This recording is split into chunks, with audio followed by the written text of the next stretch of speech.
चाहते हैं वो उस संदर्भ में करना चाहते हैं जिसको लेकर दुनिया का हर खेल प्रेमी उत्साहित रहता है, रोमांचित रहता है। लेकिन भारत के संदर्भ में बात करें तो उत्साह तो रहती है, लेकिन अपेक्षा के स्तर पर कहीं ना कहीं संशय रहता है। भारत जो दुनिया में आबादी की दृष्टि से दूसरा सबसे बड़ा राष्ट्र है, चीन के बाद सबसे बड़ी आबादी भारत की है, उस भारत की ओलंपिक खेलों में भूमिका और प्रदर्शन को लेकर हमेशा सवाल रहे हैं। वह देश जिसके पास इतनी बड़ी तादाद है, जिसके पास इतना बड़ा बेनिफिट है, वह हमेशा इन खेलों में एक अदद पदक के लिए तरसता हुआ दिखाई देता है। पिछले ओलंपिक के संदर्भ में भी अगर बात करें तो कुल हमारे हिस्से में 1 रजत 1 कांस्य हिस्से में आया था। स्वर्ण पदकों के संदर्भ में बात करें 116 साल से ज्यादा भागीदारी का इतिहास भारत के पास में है। 116 सालों में कुल मिलाकर हम 9 स्वर्ण पदक जीत पाए, 9 में से भी 8 पदक हॉकी में हासिल किए। कुल मिला के ये भारत की कहानी है। अभी भी भारत से तकरीबन 225 सदस्यों का प्रतिनिधिमंडल टोक्यो रवाना हो चुका है, उस टोक्यो में जहां पे आज इस ओलंपिक खेलों का रंगारंग शुभारंभ हुआ है। 225 से ज्यादा सदस्य, कुल 228 सदस्य, जिसमें से 119 खिलाड़ी हैं, बाकी उनके साथ में ऑफिसर्स या अन्य लोग हैं, जो कुल संख्या 109 है। लेकिन पदकों की दृष्टि से अगर बात करें तो शायद ही कोई भारतीय उम्मीद बांधे हुए है कि यह संख्या दहाई तक भी पहुंचेगी। ऐसी विचित्र स्थिति के बीच में क्यों हम इन हालात पर रहते हैं, इस पर ही बात करेंगे। 3 खास मेहमान हमारे साथ इस चर्चा का हिस्सा बनने के लिए मौजूद हैं। हमारे साथ में असलम शेर खान साहब है। असलम शेर खान साहब दोहरी भूमिका में हमारे साथ में हैं। वह इस देश के जाने माने हॉकी खिलाड़ी रहे हैं और साथ ही देश के वरिष्ठ राजनेता भी रहे हैं, केंद्रीय मंत्री रहे हैं। हमारे साथ इस चर्चा का हिस्सा बनने के लिए खास तौर पर मौजूद हैं। जलालुद्दीन रिजवी साहब भी हमारे साथ मौजूद हैं, जो पूर्व ओलंपियन हैं, और साथ हमारे साथ नीरज अंतिल जी हैं, जो हॉकी के कोच हैं। आप तीनों का स्वागत है। और चर्चा की शुरुआत असलम शेर खान साहब आपसे ही करता हूं।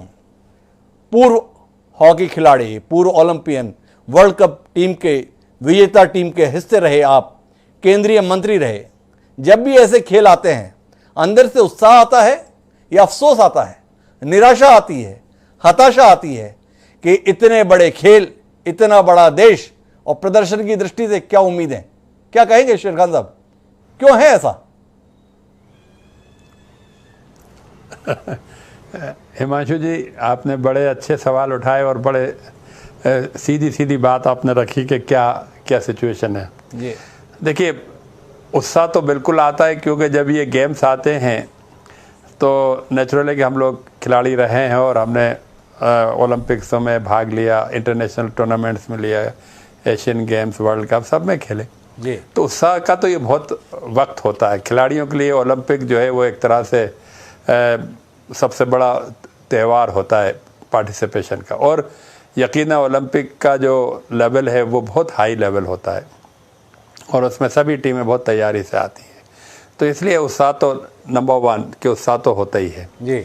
अब नंबर 2, आपके बड़े बड़े तीखे सवाल होते हैं, बड़े सीधे सवाल होते हैं कि कई फेसेस पे अपन भारत के स्पोर्ट्स की चर्चा कर सकते हैं जी। पहली बात तो ये थी कि जब हमारे पास फंड्स नहीं होते थे, जब हमारे पास फॉरेन एक्सचेंज नहीं होता था भारत के पास, उस वक्त भारत के खिलाड़ी और भारत की टीमें बहुत अच्छा प्रदर्शन करके आती थी। क्योंकि उस मैं आपको कह सकता हूँ 80 के दशक तक की बात तो मैं कर सकता हूँ कि उस वक्त बहुत जो सिस्टम में ईमानदारी का रेशो बहुत ज़्यादा अच्छा था, गनीमत था। लेकिन उसके अंदर भी जो था, जो हालात थे, वो हम लोग जानते थे कि ठीक नहीं है।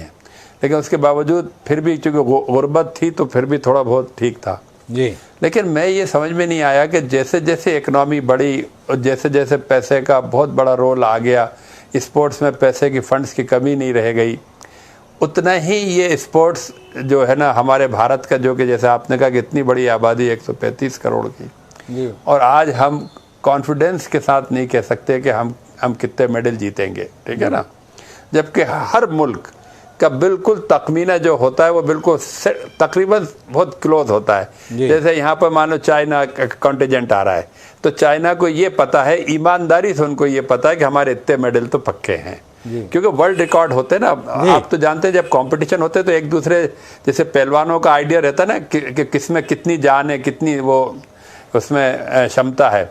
इसी तरह अमेरिका के लोग आ रहे हैं, उनको मालूम है कि हम इस इवेंट्स में इन डिसिप्लिन में हम अपना मेडल जीतेंगे।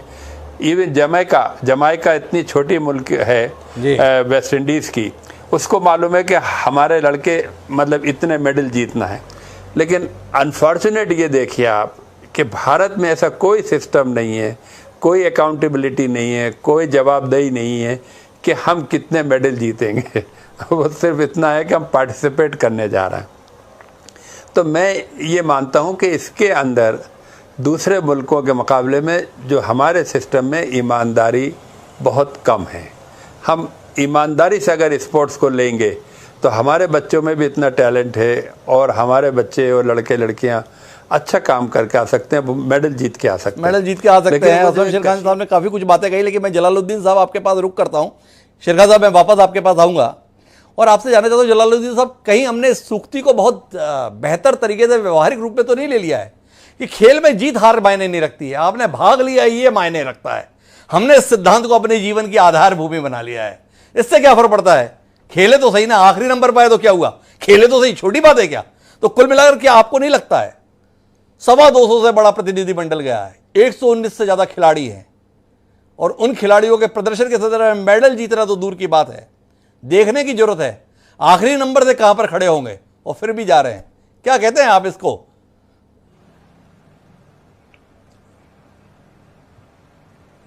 जी जलालुद्दीन जी। नहीं, ये बात तो सच है कि आप जो बात कह रहे हैं कि हमारे यहाँ ये बात ज़रूर बहुत दिनों से चली आ रही है कि पार्टिसिपेशन स्पोर्ट्स में भाग लेना इम्पॉर्टेंट है, जीत हार तो अपनी जगह पर है, ये तो अपनी जगह पर है। लेकिन स्पोर्ट्स पर्सन अपना जब जा रहे हैं कंपटीशन में तो वो अपना पूरा जोर लगाते हैं। उसमें स्पोर्ट्समैन को दोष देने की इसमें हम नहीं समझते कि उसको कहीं से दोष की जरूरत है। दोष है सिस्टम का जी। सिस्टम में जब तक हम अपने कंट्री में बहुत कंपटीशन नहीं लाएंगे खिलाड़ियों में आपस में, अभी आपको अगर आपको ये मालूम होगा कि अभी जितने खिलाड़ी ओलंपिक्स में जा रहे हैं जी। ये स्पोर्ट्स पर्सन बाहर ट्रेनिंग कर रहे हैं बहुत से, कोई स्पेन में कोई कहीं है, वो डायरेक्ट वहां पहुंच रहे हैं टोक्यो जी, हिंदुस्तान से नहीं जा रहे पूरे। तो ये आप देख रहे हैं कि हम लोग हमारे सिस्टम में हमारे कंपटीशन जो देश में हमारे यहाँ होना था, जैसे हॉकी के मेडल आपने पहले बताए, हॉकी के लिए इतना हिंदुस्तान में एक एक शहर में इतनी हॉकी होती थी तो उनको कहीं जाने की जरूरत नहीं पड़ती थी, तो लोग हमारे यहाँ हॉकी सीखने आते थे। दूसरे स्पोर्ट्स में हमारे यहाँ अभी भी कोई शूटर है, बैडमिंटन के प्लेयर है, ये अब दूसरे देशों में गए हैं जो अपनी प्रैक्टिस करेंगे और वहाँ कॉम्पिटिशन। मेरा इसमें यह कहना है सिस्टम को सुधारना है। और इसमें सबसे बड़ी बात जो है कि हम जब जॉब करते, हम जब खेलते थे या असलम भाई खेलते थे तो कोई भी 6 विभाग के लोग पकड़ते थे हम लोगों को कि आप हमारे यहाँ ज्वाइन कर लीजिए, हमारे यहाँ ज्वाइन कर लीजिए। तो हम लोग अपनी चॉइस होती थी, पैसा नहीं था लेकिन इज्जत बहुत थी। आज खिलाड़ियों के पास पैसा जरूर कहीं से आ रहा है लेकिन जॉब एक तो नहीं हो रहे हैं और बच्चे खेल रहे हैं। इतनी एकेडमी चल रही हैं, इतनी स्पोर्ट्स अथॉरिटी की चल रही है, कई स्टेट गवर्नमेंट की चला रही है। इनका फ्यूचर क्या है? जो बच्चे कंट्री के लिए खेल रहे हैं उनके पास जॉब नहीं है। तो आप अगर खिलाड़ियों से बात कर रहे हैं और ये सब बात कर रहे हैं इस तरीके से, कोई देश का भला, खेल का भला नहीं होने वाला है। खेल में जब तक देश के अंदर कंपटीशन खिलाड़ियों में इस लेवल पे नहीं आएगा जो ओलंपिक के लिए हम पार्टिसिपेट करें, क्योंकि खिलाड़ी तो ओलंपिक्स में जाने के लिए क्वालिफाई होता है, उसको अपना, जैसे हाई जंपर है उसको इतने फीट कूदना है, कोई लॉन्ग जंपर है उसको इतने गज के कूद के आगे जाना है। हॉकी के लिए 12 टीमें क्वालिफाई करती हैं, वो अपनी क्वालिफाई करके जाती हैं। तो सब टीमें, सारे स्पोर्ट्स पर्सन, ऐसा नहीं कि कोई भी कंट्री का प्लेयर कहीं भी अपने ओलंपिक्स में जा सकता है, तो वो क्वालिफाई तो होके जा रहा है, वो अपने आप को ये समझ रहे हैं कि हम क्वालिफाई हो गए, यही बड़ी बात है बहुत से खेलों में। तो ये जब तक सिस्टम में हमारे देश में अंदर से कंपटीशन नहीं आएगा, जब तक मैं सोचता हूं कि ये खेल में हमारे यहाँ यही बात बनी रहेगी जब तक खिलाड़ियों को। मैं रिजवी साहब नीरज अंतुल जी के पास जाऊं उससे पहले बतौर पूर्व खिलाड़ी आपसे एक सवाल करना चाहता हूं। मेरे पास 2016 का आंकड़ा है। भारत जो दुनिया में आबादी की दृष्टि से दूसरे नंबर पर है, वो ओलंपिक में भाग लेने वाले देशों की जो सूची थी मेडल जीतने वालों की, उसमें 67वें नंबर पे था, 67। एक रजत, एक कांस्य। जिस चीन के साथ मुकाबले की बात हम करते हैं, चीन घबराता है हमारे मारे, उस चीन के हिस्से में 70 पदक आए थे। कितने शर्मसार होते हैं बतौर खिलाड़ी आप इस सूची को जब देखते हैं, कितनी पीड़ा आपके मन में जागती है जब आप इस सूची को देखते हैं, कितना दर्द आपके अंदर रहता है जब ये सूची आपकी आंखों के सामने से गुजरती है। बहुत बहुत ज्यादा तकलीफ होती है और भारत का हर खिलाड़ी बहुत दुखी होता है। हम लोग तो क्योंकि हमने देश के लिए खेला है, हम लोग जाहिर है कि बहुत तकलीफ होती है। और हमारी टीमें जब बन के जाती हैं या कि स्पोर्ट्स में इंडिविजुअल स्पोर्ट्स जाते हैं, उसमें अगर कोई ना कोई लड़कों के साथ वो होता है तो हम लोगों को बहुत ज़्यादा दुख होता है, क्योंकि हमारे मैनेजमेंट या जो भी हैं उनको ये सोचने की बात है कि हम खिलाड़ी लोग दुखी हो रहे हैं, देश का नाम जहां रोशन होना चाहिए, और उसको तो कोई समझता ही नहीं है कि ये खेल तो जो सिस्टम है हमारा, उस सिस्टम में खेल सबसे पीछे है।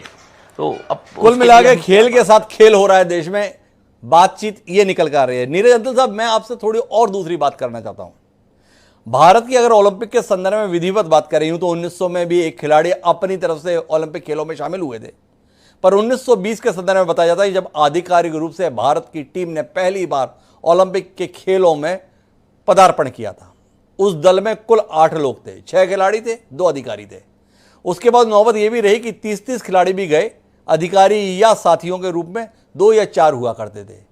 बाद में आंकड़े ऐसे भी देखने को मिले कि खिलाड़ी 100 थे, अधिकारी 200 थे। अभी भी अगर आप देखें 119 खिलाड़ी गए हैं, 109 उनके साथ बेड़े में शामिल हैं जो अधिकारी या अन्य रूप में है। कुल मिलाकर आपसे समझना चाहता हूं, इस देश में ओलंपिक खेलों को वाकई खेल के रूप में लिया जाता है या पर्यटन के संदर्भ में लिया जाता है? कुछ खरी खरी उम्मीद कर सकता हूं आपसे टिप्पणी की? नहीं, ये कोई ऐसा टूरिज्म तो ये है नहीं। अगर ज़्यादा लोग साथ में जा भी रहे हैं तो वो सपोर्ट करेंगे, हमारे खिलाड़ी को सपोर्ट ही मिलेगा। और देखो, पीछे से सपोर्ट होता है, मोरल सपोर्ट होता है, लोग बाग देते हैं, लेकिन मैदान में जाकर वहाँ सपोर्ट देना मुझे लगता है कि वो काफ़ी फायदेमंद होता है खिलाड़ियों को। मैं अपने बारे में बताता हूँ, मेरे गांव का लड़का है, सुमित खेलता है, अब मैं हर जगह जाता हूँ उसको सपोर्ट करने जी। तो ये ना मानिए कि ये टूरिज्म ही है, नो। हो सकता है जरूरत हो इतने लोगों की। किस बात के लिए जरूरत है कि आप प्रदर्शन करेंगे, प्रदर्शन ठीक नहीं रहेगा, आपकी आंख से आंसू निकलेंगे, तो आंसू आपकी आंख से अकेला ना निकले, कंधे रहने चाहिए वहां पर उन आंसुओं को दिलासा देने के लिए। इसके लिए मेरी बात अखर सकती है, लेकिन जो आंकड़े हैं, जितनी बड़ी संख्या में भागीदारी है और उसके मुकाबले में पदकों की दृष्टि से जो सफलताएं हैं, गर्व कैसे करें इन कोशिशों को लेकर? देखो, पदक तो जो भी खिलाड़ी क्वालिफाई करता है पदक के लिए तो वो जी जान लगाता है जी। और पदक मिले या ना मिले, इन दोनों चीजों को छोड़ दीजिए। अच्छा खेले हम, अच्छा खेल के चाहे हमें पदक मिले या ना मिले, कहीं ना कहीं से हमें कोई ना कोई स्पोर्ट तो मिलेगा ही, क्योंकि हम लोग वहाँ जी जान लगा रहे। पदक नहीं आ रहा है, कोई ऐसी बात नहीं, पदक आज नहीं है, कल आएगा सर, जैसे जैसे हालात सुधरेंगे। 116 साल हो गए। असलम शेर खान साहब मेरे साथ में हैं, सम्मानीय कोच अंतल साहब का कहना है कोई महत्वपूर्ण बात नहीं, पदक मिले ना मिले, अच्छा खेले बहुत बड़ी बात है। इत्तेफाक रखते हैं, आप तो स्वयं खिलाड़ी रहे हैं असलम शेर खान साहब, देश का गौरव रहे हैं आप, आपको देखकर हम लोगों के चेहरे पे चमक आया करती थी। आपसे जानना चाहता हूं, इस नजरिए के साथ ही खेलों में नाम कमाएंगे हम?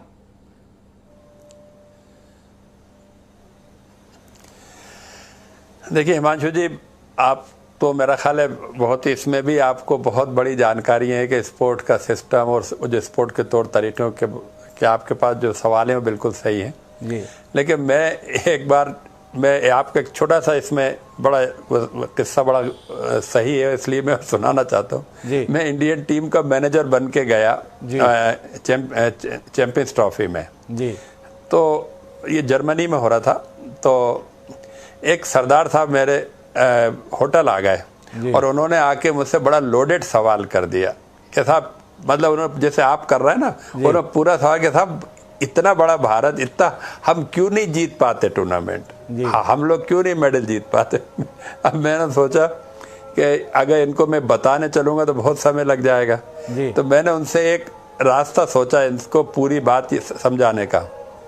मेरा ख्याल है वो लब्बे लुबाब है पूरा जी। मैंने कहा भाई ऐसा है कि यूरोपियन कंट्रीज या वर्ल्ड लेवल पर यूरोपियन, चूंकि हॉकी में यूरोपियन से कंपटीशन आता है जी, तो मैंने के यूरोपियन के रूम में, भाई एक रूम के अंदर खाली रूम में एक बाल्टी रख दी जी, और यूरोपियन से कहा कि अब आप इसमें योगदान दीजिए, मतलब आपका जो भी बेस्ट है आपको करना है। कोचेज हो गए, फेडरेशन हो गई, गवर्नमेंटें हो गई, सिस्टम हो गया।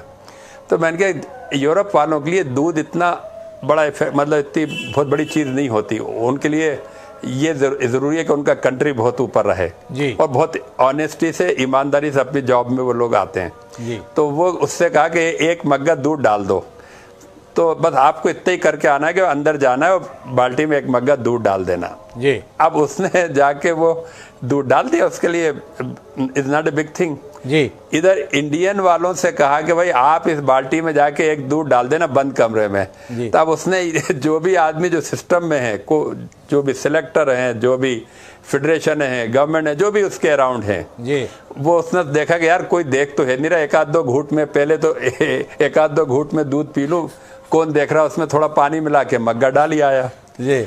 एंड ये होता है कि जब वो दोनों बाल्टियां बाहर निकाली गई कमरों से और जब यूरोपियन बाल्टी से जब दूध का फेट निकाला गया, मक्खन निकाला गया, तो उसमें मक्खन सॉलिड आया और हमारे वाले जो बाल्टी आई बाहर उसमें जब मक्खन निकालने लगे तो मक्खन उसमें था ही नहीं, चूंकि उसमें पानी मक्खन तो पहले ही निकाला जा चुका है। बड़े ही मर्म की बात असलम शेर खान साहब ने हमारे साथ साझा की है।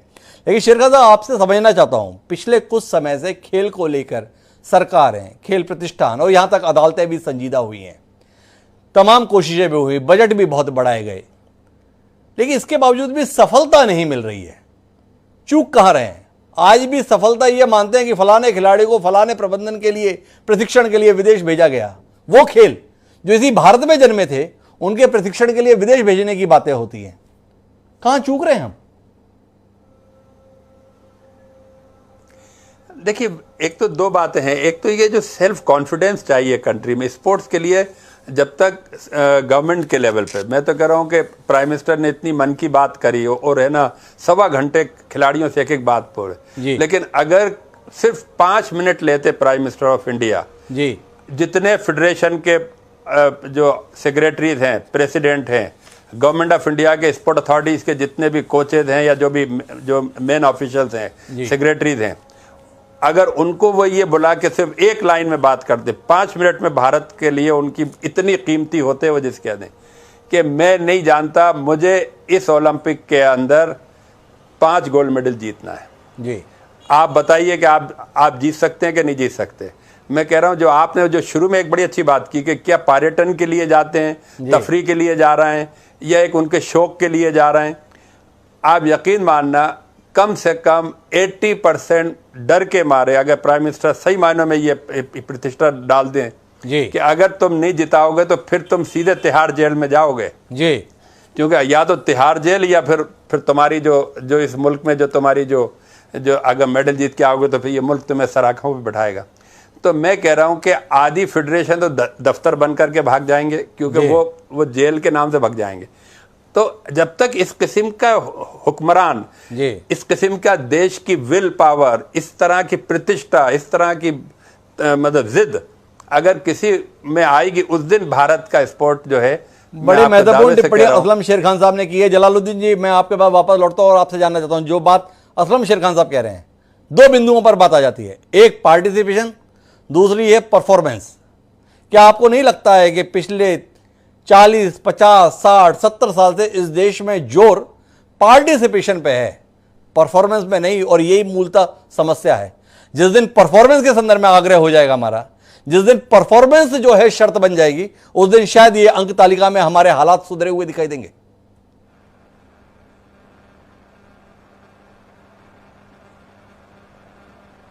जी रिजवी साहब, ये बात बिल्कुल सच है हिमांशु साहब के जो परफॉर्मेंस को हम, वो जो बात मैंने पहले भी की है, असलम भाई की बात बहुत सही है, और ये मैनेजमेंट का बहुत बड़ा रोल होता है। खिलाड़ी से कोच और मैनेजमेंट जो है हमारा टीम फेडरेशंस हैं, ये अपने आप में बड़ा इनका रोल है, और खिलाड़ी से उसकी पूरी क्षमता से उसकी परफॉर्मेंस को लेने का पूरा एक कोच के पास एक किस्म का एक्सपीरियंस होता है और उसको वो लेना ही चाहिए। तो कोचेज अब ऐसे बुला लिए हैं जिनको, अब हॉकी कोच है, हॉकी हमने दुनिया को सिखाई, फॉरेन के लोग कोच कर रहे हैं यहाँ पर हॉकी।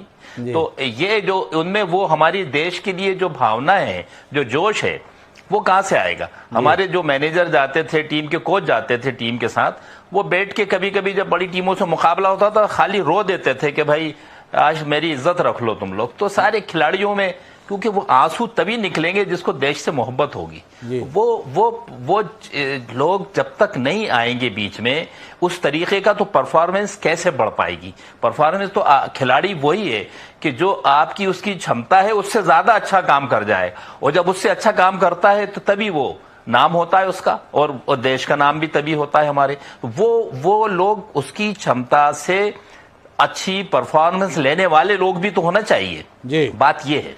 तो कुल मिलाकर जज्बे की कमी कहीं ना कहीं जलालुद्दीन रिजवी साहब महसूस करते हैं। मैं नीरज अंदल साहब आपके पास वापस लौटता हूं। एक बहस बार बार चलती है, देशी कोच विदेशी कोच। विदेश से अगर व्यक्ति लेकर आएंगे तो प्रशिक्षण अच्छा मिलेगा। इस देश जहां पे द्रोणाचार्य पुरस्कार दिया जाता है, जहां के लोगों के संदर्भ में लोग मिसाल देते हैं, वहां के लोगों को खारिज करके विदेश से लाएंगे तो प्रशिक्षण अच्छा होगा। इस नजरिए से कितना इत्तेफाक रखते हैं और उसने क्या सुधार दिया इस देश के खेल को, थोड़ा इस पर भी दृष्टि देंगे?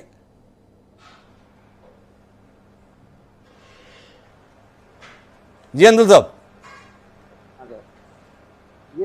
ये कोई ज्यादा मायने नहीं रखता, कोच विदेशी हो या अपने देश का कोच हो जी। लेकिन कोच जो भी हमारे कोचेज होते हैं वो एक तो अपडेट होने चाहिए सर जी। अपडेशन वाली जो बात है वो होनी चाहिए, और कोच के अंदर भी भावना बहुत अच्छे से होनी चाहिए जी। और विदेशी कोच है, विदेशी कोच अब मुझे लगता है आजकल तो हमारे यहाँ विदेशी कोच की ज्यादा जरूरत नहीं है, क्योंकि अब तो इतना इंटरनेट और यहाँ से पता नहीं हम क्या क्या निकाल लेते हैं। अब हम भी एक छोटे से गांव में कोचिंग देते हैं, हम भी यूट्यूब से पता नहीं क्या क्या निकाल के अपने बच्चों को डाल रहे हैं, दे रहे हैं। तो कोच देसी या विदेशी, ये चर्चा के ये दोनों में से ये दोनों कोई खास मायने नहीं रखते। मायने रखता है कि हमारा जो सिस्टम है वो किस तरह से अपने खिलाड़ियों को प्रशिक्षण दिला रहा है, किस तरह से सिलेक्शन प्रोसीजर हमारा चल रहा है, अच्छे से हमारा सिलेक्शन प्रोसीजर ओके, और बच्चों को एक बार डाल दो मैदान के अंदर और ये बोलो कि ये हमारा देश है, तुमने तिरंगा थामना है, ऊपर तिरंगे को ऊपर उठाना है। तो मुझे नहीं लगता कि आजकल तो बहुत सारे खिलाड़ी भी अपडेट हैं, ऐसा नहीं खिलाड़ी कोच की जरूरत नहीं है, कोच की जरूरत तो फेडरर को भी है, सचिन को भी है, लेकिन देसी विदेशी कोच का कोई खास देशी विदेशी का कोई मतलब नहीं होता, ये नीरज जी का कहना है। लेकिन महत्वपूर्ण बात यह है कि इस पर बेहिसाब पैसा खर्च होता है। मैं आखिरी दो बातचीत के लिए असलम शेर खान साहब आपके पास में रुक करना चाहता हूं। क्या आपको नहीं लगता है हमारे साथ में जलालुद्दीन उतने लेवल तक तो आपको पहुंचना होता है, तभी आप ओलंपिक में पार्टिसिपेट कर सकते हैं। लेकिन जैसा कि आप अभी चर्चा में बोल रहे थे, उन्हें पता होता है हम कितने पदक जीतने वाले हैं। वर्ल्ड रिकॉर्ड के अनुसार क्वालिफाइंग होने में और जीतने वालों में लंबा गैप है। क्या नजरिया है जिसके बावजूद भी हम अपने क्वालिफाइंग और जीतने के बड़े अंतर को देखते हुए भी भेजते हैं और अपना मुंह लटका कर वापस आते हैं? क्या इस बात को लेकर कोई सवाल नहीं होना चाहिए कि आज़ादी के 75 साल बाद भी हम धावक के तौर पर दो नाम याद करते हैं, एक स्वर्गीय मिल्खा सिंह जी को, दूसरा पीटी उषा को। लेकिन कोई ना ये बात नहीं करता है कि मिल्खा सिंह जी बहुत बड़े धावक थे, लेकिन ओलंपिक में कुल मिलाकर चौथे नंबर पर ही रहे थे। पीटी उषा उड़न परी थी एशिया के संदर्भ में, जो भी उनकी उपलब्धि हो, पर ओलंपिक के संदर्भ में आंकड़ा तो यही बताता है कि वो चौथे नंबर पर रही थी, और फिर भी ये देश गर्वित हो लेता है। क्या कहेंगे आप इस पर कि हम अपनी सीमित उपलब्धियों को भी अद्वितीय उपलब्धियों के तौर पर प्रस्तुत नहीं करते? नहीं हिमांशु जी, आपने बहुत अच्छी पॉइंट पे आपने बात रखी है। मैं समझता हूं कि यहीं पर वो कैच भी हो जाए, वो कैच आ रहा है कि अगर हमारा स्पोर्ट्स का नज़रिया, भारत का पार्टिसिपेशन का स्पोर्ट का नज़रिया इस बात पर है कि खाली आप किसी तरह से क्वालिफाइंग कर लो और जो मार्क्स होते हैं या कई किस्म के टूर्नामेंट छोटे वगैरह जीत लो, जिससे कि उससे आप क्वालिफाई कर रहे हैं, जो भी उसका मापदंड है क्वालिफाई का। हमारी भारत की मैं समझता हूं कि बिल्कुल सही आप उस जगह पे आए कि मापदंड इतना ही है हमें कि हमें पार्टिसिपेट करना है ओलंपिक्स में। और ओलंपिक में जैसे आपने कहा कि 119 खिलाड़ी जा रहे हैं और 109 कोचेज जा रहे हैं, तो उनको भी जाना होता है, उनका भी शौक होता है ना, तो इसलिए वो क्वालिफाइंग तक तो सब लोग थोड़े बहुत इंटरेस्टेड रहते हैं जी। मेडल का कोई कमिट कर, मतलब हमारे ये वाहिद देश होगा, मतलब इतनी बड़ी इकोनॉमी इस देश की, इतनी बड़ी युवाओं की आबादी इस देश की, और हमारा मापदंड सिर्फ क्वालिफाई है जी। अगर जिस दिन भारत ये तय कर दे कि क्वालिफाई अब कोई मैटर नहीं करता, ये बताइए किस गेम के अंदर कौन सा बच्चा, कौन सा लड़का, कौन सी लड़की, कौन सी टीम मेडल जीत सकती है, वही पार्टिसिपेट करेगी। उस दिन आप देखिए कि नज़रिया बदल जाएगा, और भारत का नज़रिया, इस खिलाड़ियों का नज़रिया, देश का नज़रिया इस पे होगा कि हमें पार्टिसिपेशन के लिए ओलंपिक में नहीं जाना है, क्वालिफाई के लिए हमें नहीं खेलना है, हमें मेडल जीतने के लिए खेलना है। तो कुल मिलाकर हम अपनी बातचीत को अगर समापन करते हैं तो इस संकल्प के साथ करते हैं कि आने वाले समय में हमारा नजरिया बदला हुआ होना चाहिए। हम ओलंपिक खेलों में भाग ले रहे हैं, ये हमारी उपलब्धि नहीं हो सकती है। हम ओलंपिक खेलों में जीतने जा रहे हैं, इस संकल्प के साथ अगर टीम जाती हुई दिखेगी तो ही हम इतिहास के पन्नों में किन्हीं उपलब्धियों के साथ दिखाई देंगे। मिल्खा सिंह, पीटी उषा हमारे लिए आदर्श हो सकते हैं, लेकिन मुकाम नहीं हो सकते। हमें मुकाम के तौर पर वो हीरो गढ़ने हैं जो जीतते हुए हमारे सामने दिखें। निश्चित रूप से आने वाले समय में क्या इस देश का युवा इस संकल्प के साथ हमें दिखाई देगा? अगर दिखाई देगा तो निश्चित रूप से जैसी आबादी है वैसी ही अंक तालिका में उपस्थिति भी हमें दिखाई देगी। आप तीनों मेहमानों का बहुत बहुत धन्यवाद एक संजीदा विषय का हिस्सा बनने के लिए। कुल मिलाकर इस मौके पर हम शुभकामनाएं दे सकते हैं उस टीम को जो इस समय ओलंपिक खेलों में भारत का प्रतिनिधित्व करने के लिए जापान पहुंची हुई है। लेकिन उम्मीदों का जहां तक सवाल है, कम उम्मीदों के साथ हम हैं। देखें हमारी उम्मीदों से बेहतर वह प्रदर्शन करके हमें अचंभित करते हैं या नहीं। पर समय अब आज के शेर का। हमारा आज का शेर इसी उम्मीद को समर्पित ये कहता है कि यही है जिंदगी कुछ ख्वाब चंद उम्मीदें, कि यही है जिंदगी कुछ ख्वाब चंद उम्मीदें, इन्हीं खिलौनों से तुम भी बहल सको तो चलो। निदा फाइली ने जो ये कहा है, कुल मिलाकर ओलंपिक खेलों के संदर्भ में हम इसी उम्मीद पर बहला लेते हैं कि इस दुनिया में चमत्कार होते हैं। शायद इस ओलंपिक में भी कोई चमत्कार होगा और भारत की स्थिति पदक तालिका में कुछ बेहतर दिखाई देगी। अगर बेहतर दिखी तो तय मानिएगा ये चमत्कार ही था। इसी के साथ अब मुझे दीजिए इजाज़त। सोमवार को फिर मिलेंगे नए विषय के साथ। सादर प्रणाम।